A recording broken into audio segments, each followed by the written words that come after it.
Caviar is one of the most expensive foods in the world. Selling for up to $35,000 per kilo, it's revered and relished by aristocrats around the globe. But it's an acquired taste.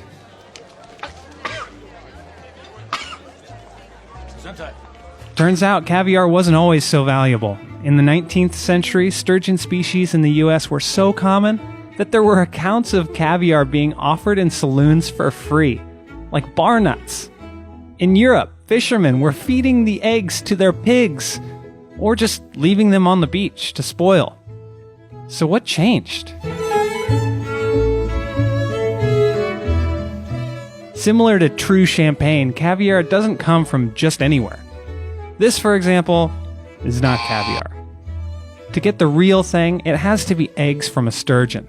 There are 27 species around the world in North America, Europe, and Asia. But probably not for long. In this case, sturgeon will die out because humans are over-harvesting the populations and destroying their habitats. In 2010, the International Union for Conservation of Nature placed 18 species of sturgeon on its red list for threatened species, making the sturgeon the most endangered group of species on Earth. But lists like this are bittersweet. On one hand, they can help protect the sturgeon from further population decline. For instance, in many places in the US, it's illegal to fish endangered sturgeon species or import their eggs.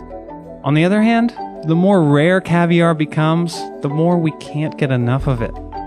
There's actually an economic idea that explains this. It's called the rarity value thesis, and it describes how rarity increases the value of the item, even though the item itself has never changed. Sturgeon can weigh up to several thousand pounds and produce hundreds of pounds of roe at a time. The world record belongs to a beluga sturgeon that weighed 2,520 pounds and yielded 900 pounds of roe. Today, she'd be worth about $500,000. It wasn't until around the 20th century when these freshwater fish and their eggs became a rare commodity. Pollution poisoned their waters, and dams blocked their spawning grounds upstream. They had nowhere to reproduce and continued to be overfished for their meat and roe. On top of that, it takes 8 to 20 years for a female to sexually mature depending on the species. She can produce millions of eggs at a time, but the odds are that only one will survive to adulthood.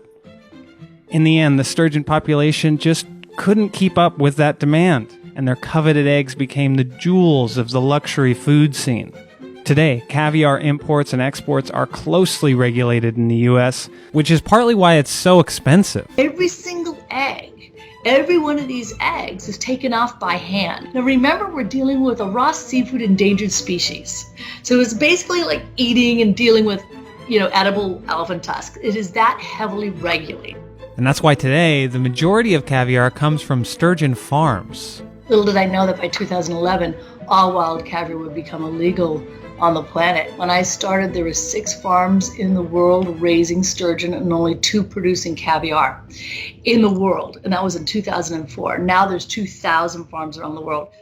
One farm in particular in China called Kaluga Queen produces 35% of all the world's caviar. Caviar there is harvested with the classic Russian and Iranian technique, which involves killing the fish and then extracting the eggs. Other farms are exploring a different technique which doesn't involve killing the fish. It's called stripping. The fish are injected with a hormone that triggers their urge to release eggs. Farmers have been doing this for many years, but not to get caviar, just to produce more fish. It wasn't until recently that people started canning this stuff and selling it as caviar. The biggest thing is that, yes, fish stays alive.